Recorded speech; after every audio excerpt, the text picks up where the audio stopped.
Hi welcome to our channel.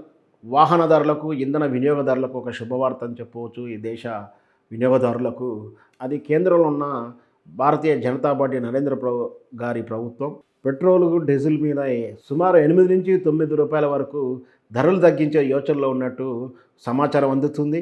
మొత్తం మీద ఇప్పుడు ఏ రాష్ట్రంలో చూసినా సుమారు 100 రూపాయలకు మించే ఉన్నటువంటి 102, 105, 120, 115 రకరకాల వ్యత్యాసంతో 100 రూపీస్ ప్లస్ ఉన్నటువంటి పెట్రోల్ అండ్ డీజిల్ రేటు బహుశా తగ్గే అవకాశాలు ఉన్నాయి.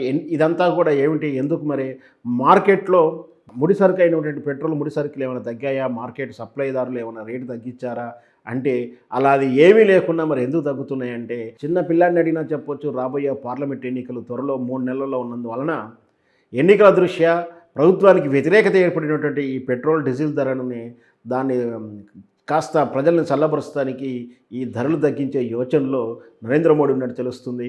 మరి ఎన్నికల ముందే ఈ విషయం ధరలు పెరిగిదలా లేదా ప్రజల మీద భారం అవుతుందని ఆలోచన రావడం నిజంగా కూడా ఏహ్యమైన చర్య.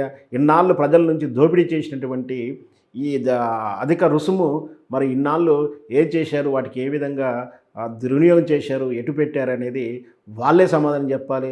మొత్తం మీద అధిక భారం అవుతుంది ధరల విషయంలో అని చెప్పేసి ఇప్పుడు రివైజులు చేస్తూ 8 నుంచి 9 రూపాయల ధరలు తగ్గించే ప్రయత్నం నిజంగా ప్రజల దృష్ట్యా చూసే సంతోషదాయకమే. కానీ మార్కెట్లో ఎలాంటి ధరలు తగ్గకున్నా, అంటే ముడి సరుకు, కొనుగోలు సరుకు ధరలు తగ్గకుండా ఇప్పటికిప్పటిగా ప్రజల మీద ఎందుకు ప్రేమ వచ్చిందంటే, రాబోయే 4 నెలల్లో ఎన్నికలు వస్తున్నాయి కాబట్టి నరేంద్ర మోడీ 8 నుంచి 9 రూపాయల వరకు ధరలు తగ్గించే యోచనలు ఉన్నట్టు తెలుస్తుంది.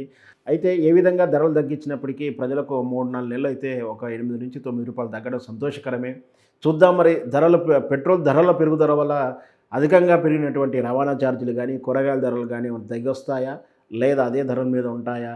వాస్తవానికైతే ఎట్టి పరిస్థితుల్లో ధరలు తగ్గవు. కానీ పెట్రోల్ అండ్ డీజిల్ తగ్గితే మాత్రం భవిష్యత్తులో పెరగాల్సినటువంటి ధరలు పెరగకుండా ఉండటానికి కొంచెం ఆస్కారం ఉంటుంది. ఎన్నికల నేపథ్యంలో తగ్గుతున్నట్టు ఈ ధరలు మరి ఎన్నికల తర్వాత మళ్ళీ ఎంత పెంచుతారు ఏంటో అనేది కూడా ఏమీ సమాధానం ఉండదు వాళ్ళ దగ్గర. అయినప్పటికీ ధరల తగ్గుదంపును ఆహ్వానిద్దాం. ప్రజల భారాన్ని తగ్గించినందుకు నరేంద్ర మోడీ గారికి కృతజ్ఞతలు తెలియజేద్దాం.